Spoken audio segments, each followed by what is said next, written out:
Welcome back guys in new episode. तो पिछले episode में मैंने आपको बताया था कि जो टीम प्लेयर है वो Z2 को पकड़ने की कोशिश कर रही होती है और तभी Z2 ज़ायगार्ड 50% में इवॉल्व हो जाता है और टीम प्लेयर पर हमला करने लगता है। लेकिन उसी वक्त वहाँ अलान और उसका चार्जार्ड दोनों आ जाते हैं और वे ज़ायगार्ड से बैटल करने लगते हैं और फिर टीम प्लेयर ज़ायगार्ड पर पीछे से हमला करके उसे पकड़ लेती है। तो आज करने वाला हूँ पोकेमॉन XYZ के एपिसोड 15 को एक्सप्लेन। तो लेट्स गेट स्टार्टेड।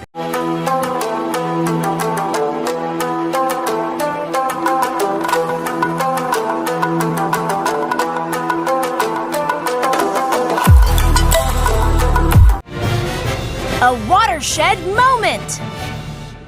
तो एपिसोड की स्टार्टिंग में हमें दिखाया जाता है कि जो हमारे हीरोज हैं वो एक पथरीले रास्ते से होकर गुजर रहे हैं और जो क्लेमेंट होता है वो बहुत ज्यादा थका हुआ होता है और उस जगह धूप भी बहुत तेज पड़ रही होती है और वहाँ आसपास कोई भी पोकेमॉन सेंटर नहीं होता है। लेकिन बोनी को फिर भी उस जगह पर मजा आ रहा होता है। तभी हमारे हीरोज की नजर एक रोबोट पर पड़ती है और उसे देखकर क्लेमेंट बहुत ज्यादा खुश हो जाता है। फिर वे देखते हैं कि ये जो रोबोट है वो उस बंजर जमीन पर बीज बो रहा है ताकि यहाँ नए पौधे उग सके और ये जो रोबोट होता है वो बोल भी सकता है। उसके बाद हमारे हीरोज पर कोई हमला करने लगता है और तब वे देखते हैं कि चेस्नोथ पोकेमॉन को, जो कि बहुत ज्यादा गुस्से में होता है, और वो वापस से उन पर हमला करता है और वे सभी वहां से भागने लगते हैं और भागते भागते वे एक पत्थर के पीछे छुप जाते हैं। तब सरीना कहती है कि लगता है चेस्नोथ उस रोबोट को बचा रहा है। तभी चेस्पिन उन सभी की तरफ इशारा करता है और तभी वे वहाँ पर एक रिसर्च लैब देखते हैं। उसके बाद वे सभी उस लैब के अंदर आ जाते हैं और उस लैब के अंदर वे एक तस्वीर देखते हैं जिसमें एक साइंटिस्ट के साथ वो रोबोट और चेस्नोथ दोनों होते हैं। तभी पीछे से एक लड़का आता है और वो उनसे कहता है कि तुम लोग कौन हो और यहाँ क्या कर रहे हो। उसके बाद वे सभी उस लड़के को अपना इंट्रोडक्शन देते हैं और फिर वो लड़का कहता है कि मेरा नाम हैनी है और जो उस फोटो में इंसान है वो मेरे ग्रैंडफादर हैं और जो रोबोट है उसका नाम रोमोन है। उसके बाद वो लड़का उन्हें एक रिकॉर्डिंग दिखाता है जिसमें हैनी के ग्रैंडफादर बताते हैं कि ये बंजर जमीन पहले ऐसी नहीं थी। पहले इस जमीन पर कई सारे पेड़ पौधे और पोकेमॉन रहते थे, पर धीरे धीरे ये जमीन सूखने लगी और पेड़ पौधे नष्ट होने लगे। उन्होंने इसकी वजह का पता भी किया लेकिन उनकी तबीयत उस वक्त खराब रहने लगी। इसी वजह से उन्होंने एक रोबोट को बनाया ताकि वो जंगल वापस से हरा भरा हो जाए और चेस्नोथ इस काम में उस रोबोट की मदद करता है। ये जंगल वापस से हरा भरा हो जाए, ये इनकी आखिरी इच्छा थी। तब वैस कहता है कि लगता है चेस्नोथ ने हम पर हमला इसलिए किया था क्योंकि उसे लगा था कि हम रोबोट के काम को रोक रहे हैं। उसके बाद वो रोबोट भी उस लैब में आ जाता है और खुद को चार्ज करने लगता है। क्लेमेंट कहता है कि क्या बात है, रोमोन अपने आप को खुद चार्ज भी कर सकता है। तब एनी कहता है कि हाँ, ये अपने आप को खुद ही चार्ज कर सकता है, पर कुछ दिनों से इसे चार्ज होने में ज्यादा वक्त लग रहा है। उसके बाद क्लेमेंट उससे कहता है कि मैं एक बार इसे देख लेता हूँ। उसके बाद क्लेमेंट उसे ठीक करने लगता है। हैनी उनसे कहता है कि रोमोन और चेस्नोथ रात दिन मेहनत करते हैं पर इसका कुछ भी फायदा नहीं हो रहा है। तब क्लेमेंट हैनी को समझाता है। वो उससे कहता है कि ये जमीन फिर से हरी भरी हो जाए, ये तुम्हारे दादाजी का सपना था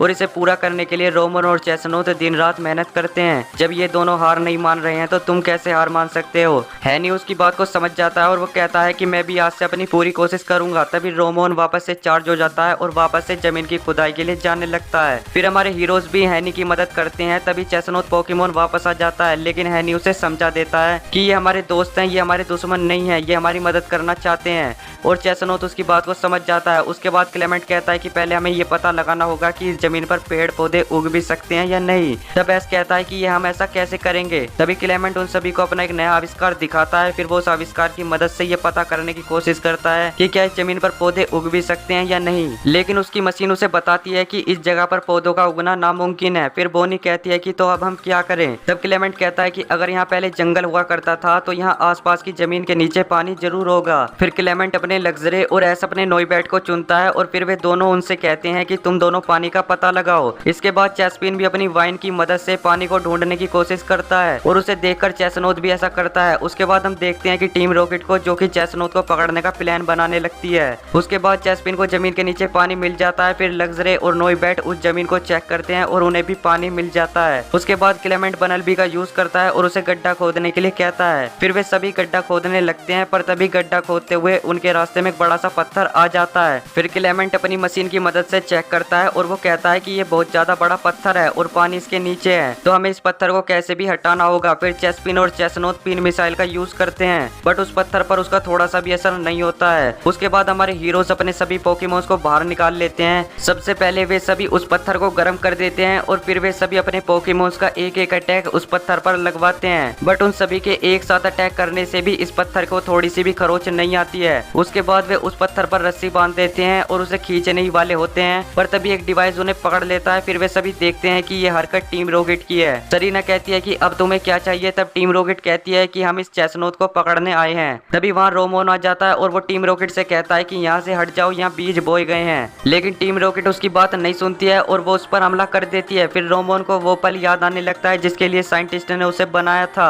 और वो कहते हैं कि तुम दोनों को एक दूसरे का हमेशा ख्याल रखना है। फिर टीम रॉकेट के पोकेमोन चेस्नोथ पर हमला करने वाले होते हैं, पर तभी बीच में रोमोन आ जाता है और वो टूट जाता है, जिसकी वजह से चेस्नोथ को बहुत ज्यादा गुस्सा आ जाता है और वो उनके डिवाइस को तोड़ देता है, जिसकी वजह से वे सभी आजाद हो जाते हैं। उसके बाद वे सभी अपने पोकेमोन्स को टीम रॉकेट पर हमला करने के लिए कहते हैं और वे सभी टीम रॉकेट पर एक साथ हमला करते हैं, जिसकी वजह से टीम रॉकेट फिर से उड़नछू हो जाती है। फिर हैनी रोमोन को देखकर रोने लगता है। क्लेमेंट कहता है कि तुम फिक्र मत करो, मैं इसे ठीक कर दूंगा। फिर क्लेमेंट पूरी मेहनत के साथ रोमोन को ठीक करने लगता है। उसे काम करते करते थोड़ा टाइम हो जाता है, बट वो उसे पूरे तरीके से ठीक कर देता है, जिसे देखकर वे सभी बहुत ज्यादा खुश हो जाते हैं। फिर वो सभी उस जगह पर चले जाते हैं जहाँ पर वो पत्थर होता है और रोमोन उनसे कहता है कि तुम चिंता मत करो, मैं इस पत्थर को हटा सकता हूँ। फिर रोमोन उस पत्थर को हटाने की पूरी कोशिश करता है। वो पूरी पावर का यूज करता है और वो पत्थर को तोड़ देता है और जमीन में से पानी का एक फव्वारा निकल जाता है, जिसे देखकर वे सभी खुश हो जाते हैं। और फिर वहाँ पर पानी बहने लगता है और पानी को बहता देख वे सभी बहुत ज्यादा खुश होते हैं। उसके बाद क्लेमेंट वापस से उस मिट्टी की जांच करता है और इस बार उसकी मशीन उनसे कहती है कि इस मिट्टी पर पौधे उग सकते हैं, जिसे सुनकर वे बहुत ज्यादा खुश हो जाते हैं। क्लेमेंट सोचता है कि मुझे भी हैनी के ग्रैंडफादर जैसा ही एक महान आविष्कारक बनना है। हैनी क्लेमेंट से कहता है कि मैं भी तुम्हारी तरह साइंस की राह पर चलूंगा और इस जगह को वापस से पोकेमोन के रहने के लिए बनाऊंगा। उसके बाद हमारे हीरोज उन सभी से विदा लेते हैं और अपने सफर पर निकल जाते हैं और एपिसोड यहीं एंड हो जाता है। तो आपको ये एपिसोड कैसा लगा कमेंट में जरूर बताना और वीडियो को भी लाइक कर देना। मिलते हैं पोकेमोन के किसी नेक्स्ट एपिसोड में, तब तक के लिए बाय।